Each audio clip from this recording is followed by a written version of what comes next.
Hello YouTubers. This video is about a scaffold that I built to paint our house. The scaffold is easy to set up and easy to move by one person. The back of our house presented some challenges since the roof's ridge is about 12 feet above ground level. Scraping, sanding, and painting at the 12-foot level can be very dangerous just using ladders and planks. Too dangerous for me. So I designed a scaffold that I could use to safely do the job. In this video, first I'll go over the design criteria for the scaffold. Next I'll show how the scaffold can be erected by just one person. Then I'll show how the assembled scaffold can be moved by just one person. Next I'll show how the scaffold can be configured to match the slope of the roof for preparing and painting the underside of the roof overhang. Then I'll show how to add safety railings to the scaffold. Finally, I'll show paint bucket holders that can be mounted on the safety railing and slid back and forth while working. The bucket holders can also be used to hold tools while preparing the surfaces prior to painting. As a disclaimer, if anyone builds a scaffold via this video, it will be at their own risk. I'm just showing the scaffold that I built and used for informative purposes. With that, let's get started. Design criteria. While designing this scaffold, I decided that there were several properties that the scaffold had to have. Number 1, the scaffold must be safe to use since I would be working on surfaces that are 12 feet above the ground, with the bottom of my feet about 6 feet 2 inches above the ground. This meant a stable scaffold with safety railings was essential. Number 2, the scaffold must not touch the house. Some scaffold designs attach to the structure, but that defeats a clean paint job.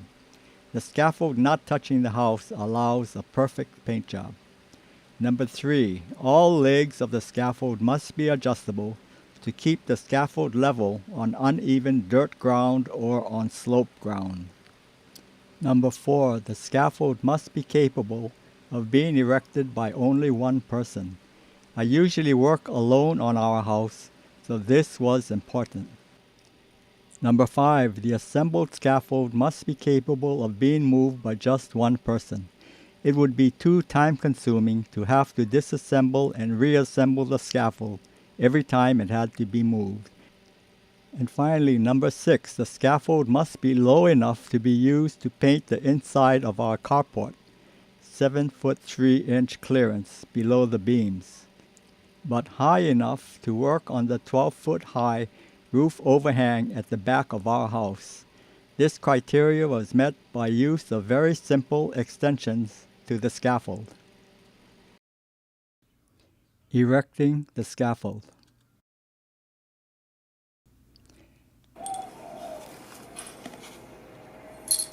This is my son Mark, who will help me with this demo.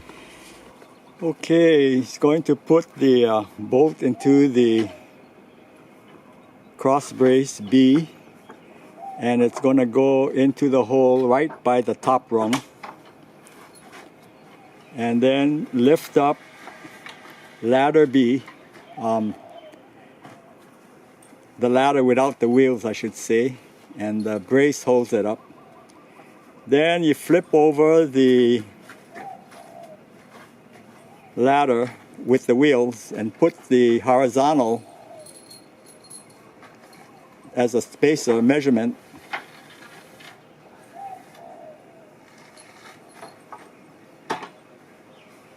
You put the horizontal as a measurement just so you know about where the wheels should go, which is that's about right.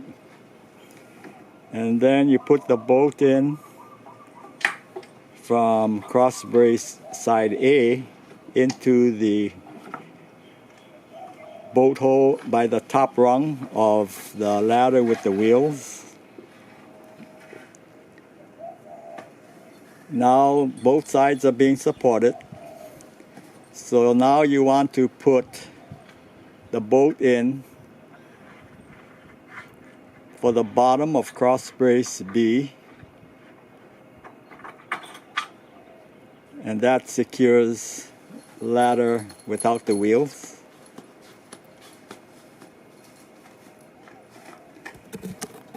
And now he's putting in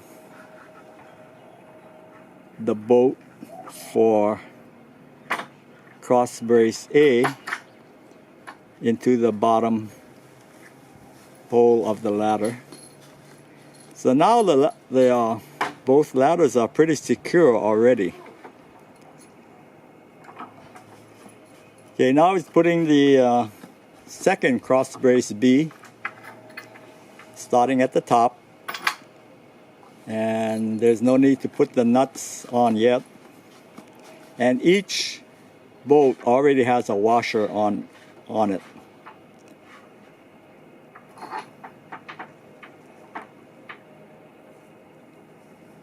So now he can put in the bottom horizontal for side B.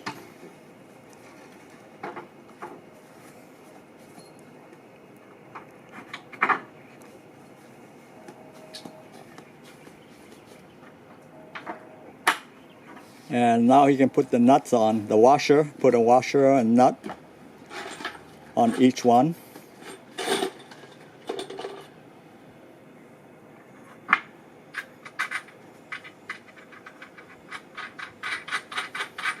No need to tighten the nuts yet. Just put the nut on so it doesn't fall apart. We'll be tightening the nuts later after we put the scaffold into position and we level it. Then we'll be tightening all the nuts.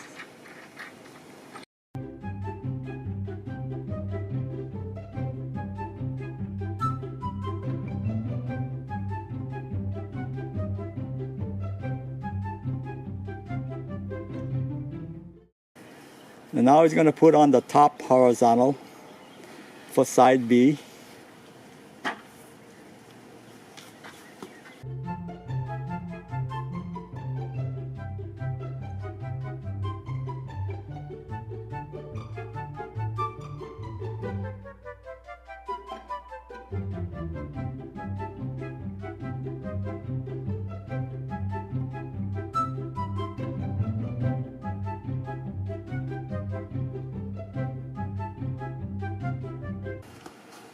And now he's going to move the scaffold into the final position close to the wall. Notice how everything can be done by one person. There's no need to have a second person.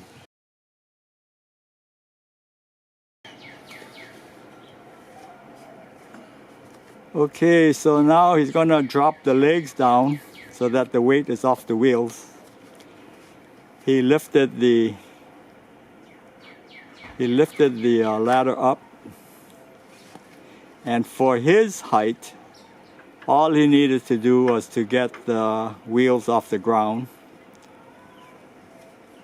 So now he's going to remove the prop and level the ladder horizontals.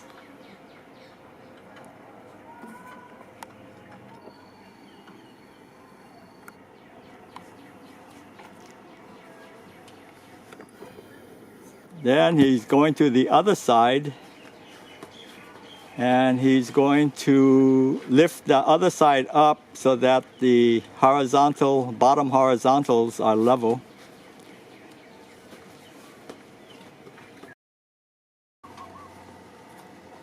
Okay, so now both ladders, the rungs are horizontal and level, which allows the plank to sit on the rungs without wobbling.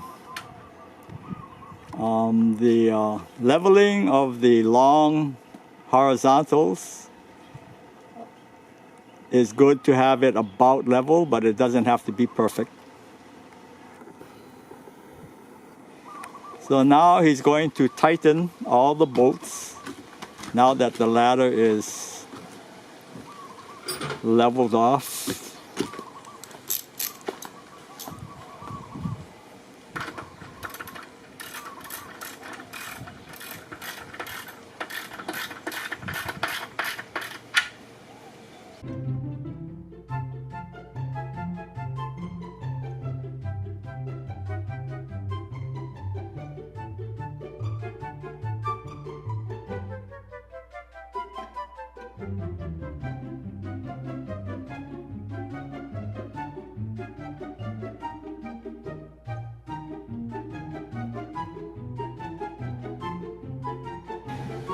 And now he's going to put on the brace to the ground on the other side.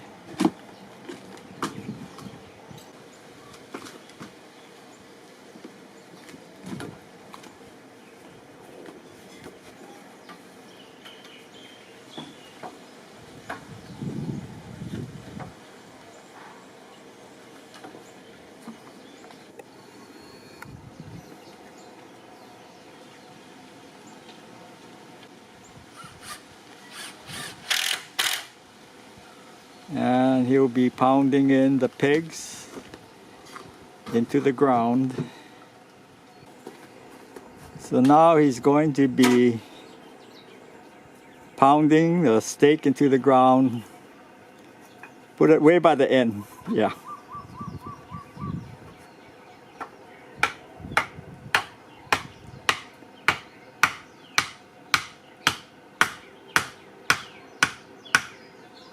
And he's going to be screwing from the other side. Yeah. Put one screw in is all it needs.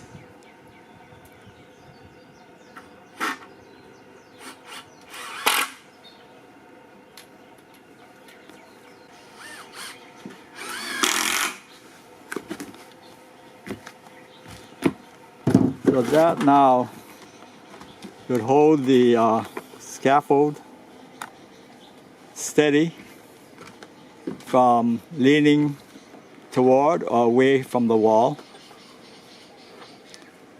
So the next thing he'll be doing is putting the plank, aluminum plank in.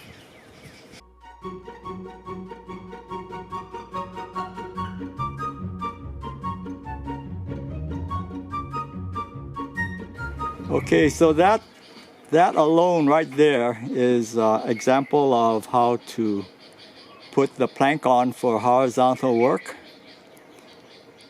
Now he's going to put the plank on for the angle to match the roof line.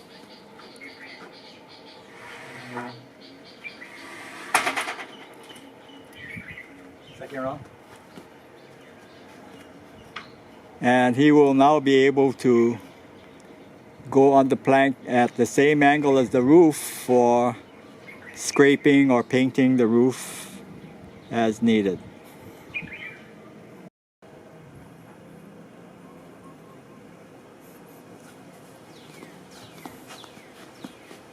Okay, he's going to put 2 pins into the plank so that prevents the plank from sliding down as a safety measure. And now he put a ladder to climb up.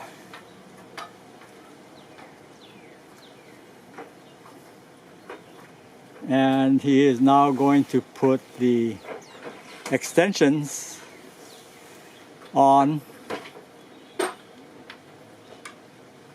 to match the slope of the roof.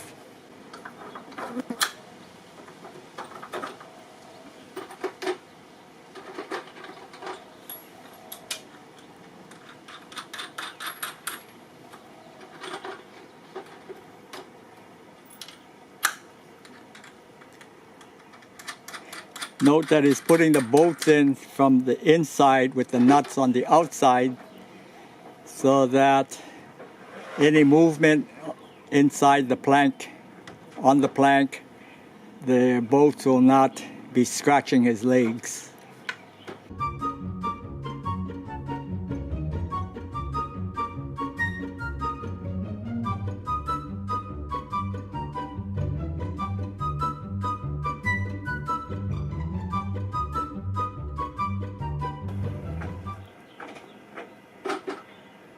He's putting on a top brace, also acts as a safety rail.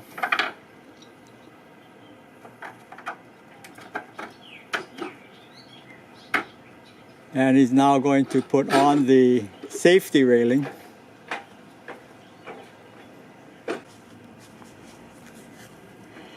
Okay, now he's putting on a clamp, and the purpose of the clamp is to hold one end of the safety railing up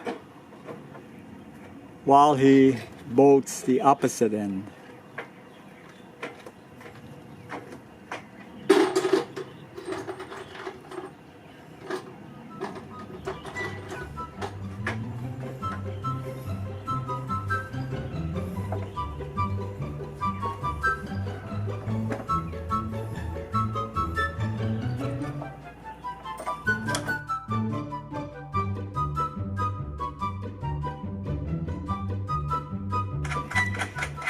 Note that he's putting the safety railing on the outside of the ladder, and the bolts are also going in from the in to the out, and the nuts are on the outside of the ladder so that the bolts will not be able to scratch him as he's moving around on the plank. Okay, now he's illustrating how the paint can holders will work. The paint can holders can be put on the inside of the railing. So swap the things and put it on the inside of the railing. Swap the paint can, yeah.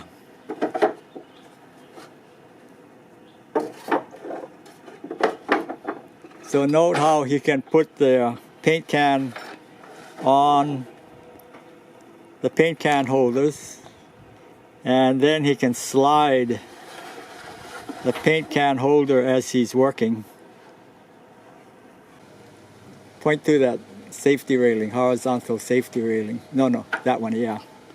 So he has that, so while he's painting or working, he doesn't inadvertently walk off the end of the scaffold while he's looking up at his work.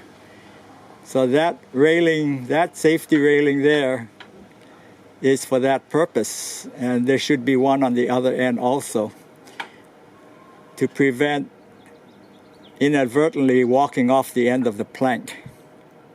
So that is the basic setup of the scaffold. Note that no part of the scaffold is touching the wall, which allows you to paint, and there's no damage to the wall or anything touching the wall. You can scrape and paint and prime, and even if the paint is not completely dry and you continue the next day, you don't have to worry about putting the scaffold and touching part that's already been painted but not completely dry yet. Well, we'll demonstrate how we can lower the cross brace A when you have to work on the wall and that is in the way. When the cross braces are lowered, the plank will be horizontal, sitting on the appropriate rungs of the ladders.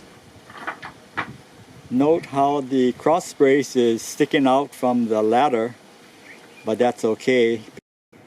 So he'll drop the other side down to the third rung.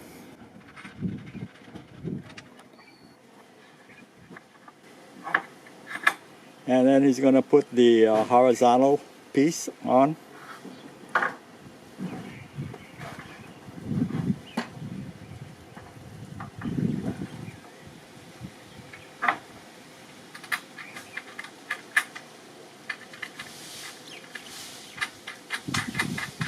So putting that horizontal piece on is optional actually.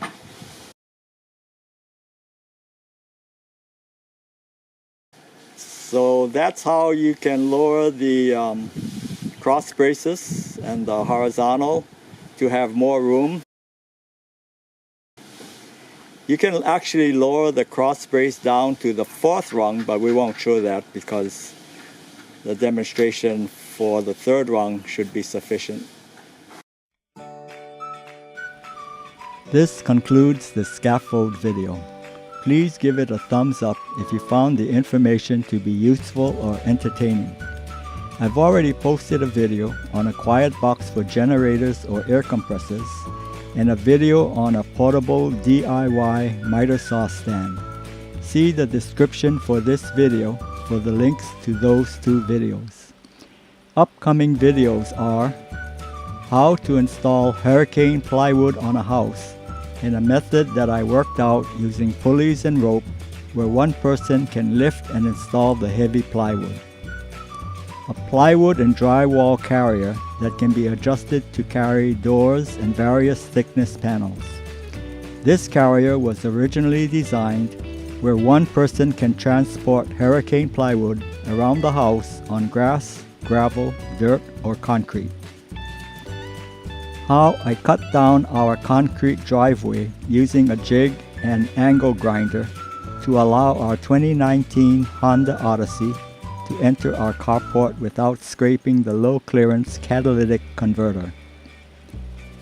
Drip irrigation for potted and ground grown plants using the Hunter commercial grade timer with anti-siphon valves located near and very far away.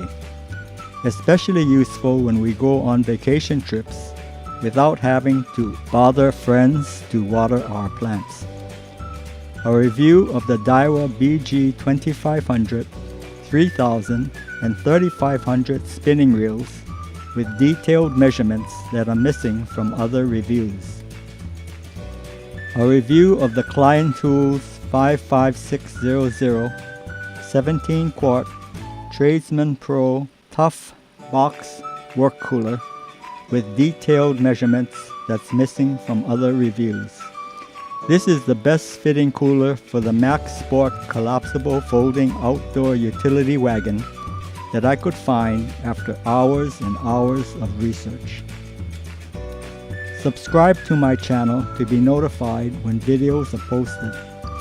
Don't forget to click the bell icon to receive notifications. Thanks for watching and hope to see you in the next one.